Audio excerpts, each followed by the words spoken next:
Chi era Vincenzo? Giovane al quale ti affezionavi subito, con cui entravi subito in sintonia, perché la sua timidezza innata gli impediva di mettersi al centro dell'attenzione e lo spingeva a cercare un contatto più personale e riservato. In tanti ieri pomeriggio nella chiesa di San Michele Arcangelo di Sinagra hanno dato l'ultimo saluto a Vincenzo Franchina, il 35enne morto nell'esplosione della centrale idroelettrica sul lago di Suviana.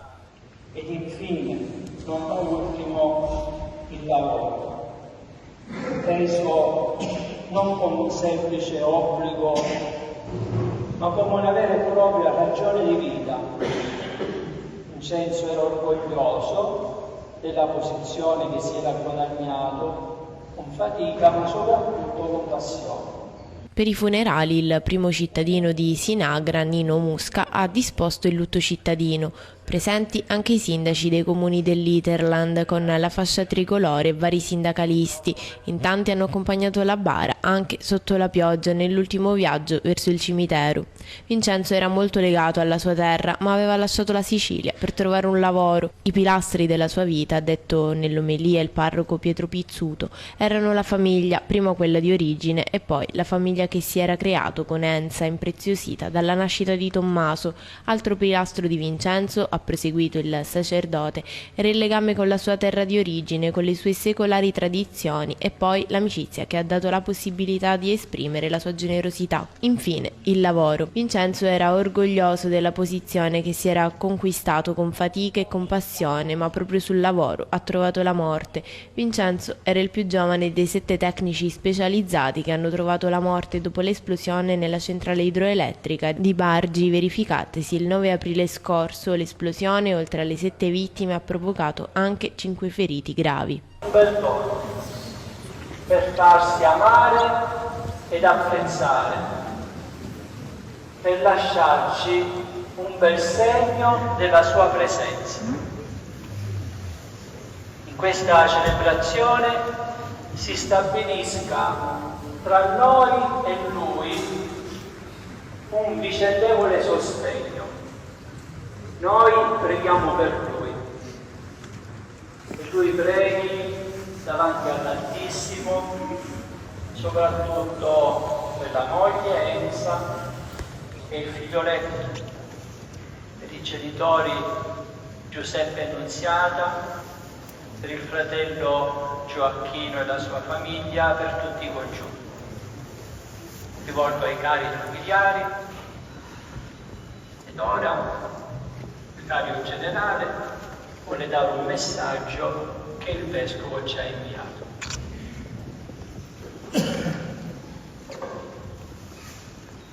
Il vescovo Monsignor Guglielmo Giombardo avrebbe potuto essere presente questa sera qui in mezzo a noi, però è impegnato nella visita pastorale a Cesarone e quindi si rende presente con questo messaggio che adesso io vi leggo.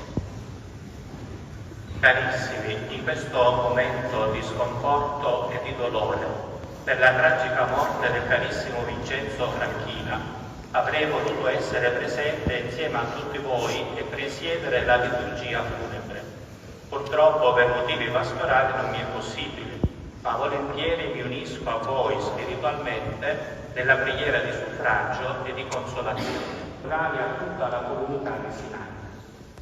La nostra preghiera, la fiducia nel Signore risorto e la nostra solidarietà siano il segno di una comunità che sa stare accanto con chi piange e di una società che sa prendersi cura di chi all'improvviso è stato privato di affetti e di sicurezza economica. Vi abbraccio tutti con tanti. Che tolgano dalla mente dolorosi pensieri, che aiutino tutti a trovare la forza nella vita di ogni giorno. Vorrei iniziare con un sereno ricordo di Vincenzo. In parte sono ricordi personali, ma molto mi hanno detto i suoi amici di una vita. Chi era Vincenzo?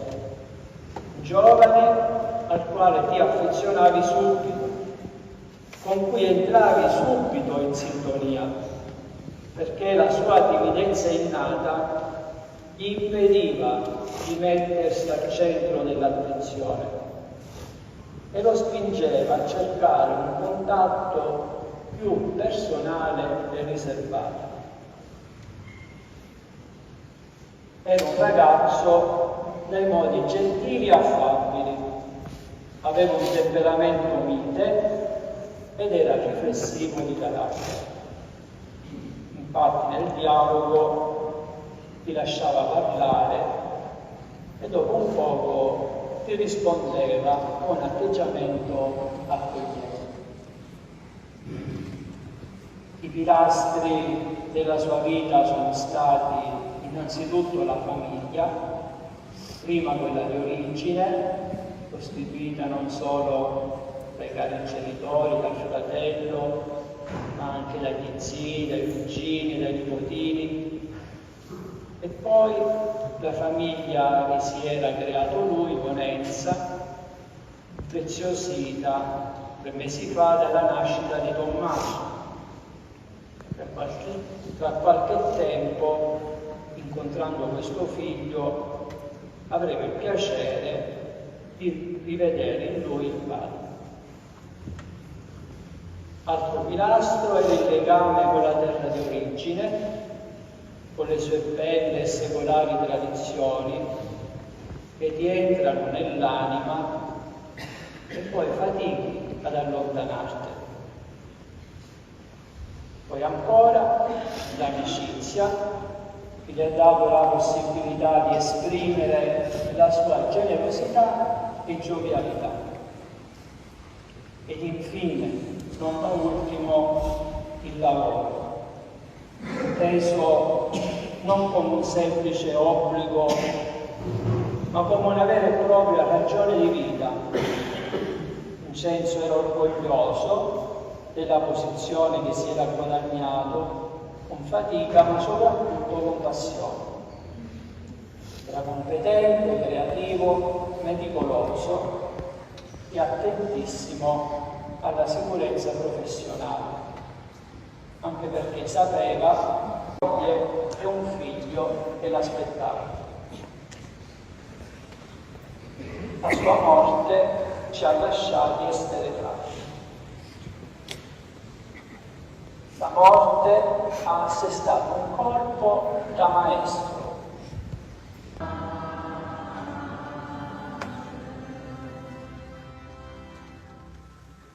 Ecco l'agnello di Dio, ecco colui che toglie i peccati del mondo, beati gli invitati alla cena della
Dolorosissimo, un giorno terribile, sono giorni pieni di domande per le quali cerchiamo risposte, ma da domani, perché oggi è proprio il giorno del dolore, il giorno in cui dobbiamo ricordare, accompagnare Vincenzo che è caduto sul lavoro e con l'aggravante lontano da casa. Speriamo che nel futuro riusciamo a lavorare perché si possa essere sempre più vicini a casa e sempre più sicuri sul lavoro. Cosa lascia dentro ognuno di voi?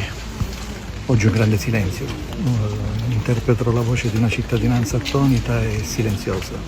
Ci siamo chiusi in questo silenzio che è la maggiore vicinanza che diamo a Vincenzo e a tutta la sua famiglia, famiglia di grande dignità, famiglia di lavoratori di grande educazione, e siamo qui attorno a piangere il loro congiunto.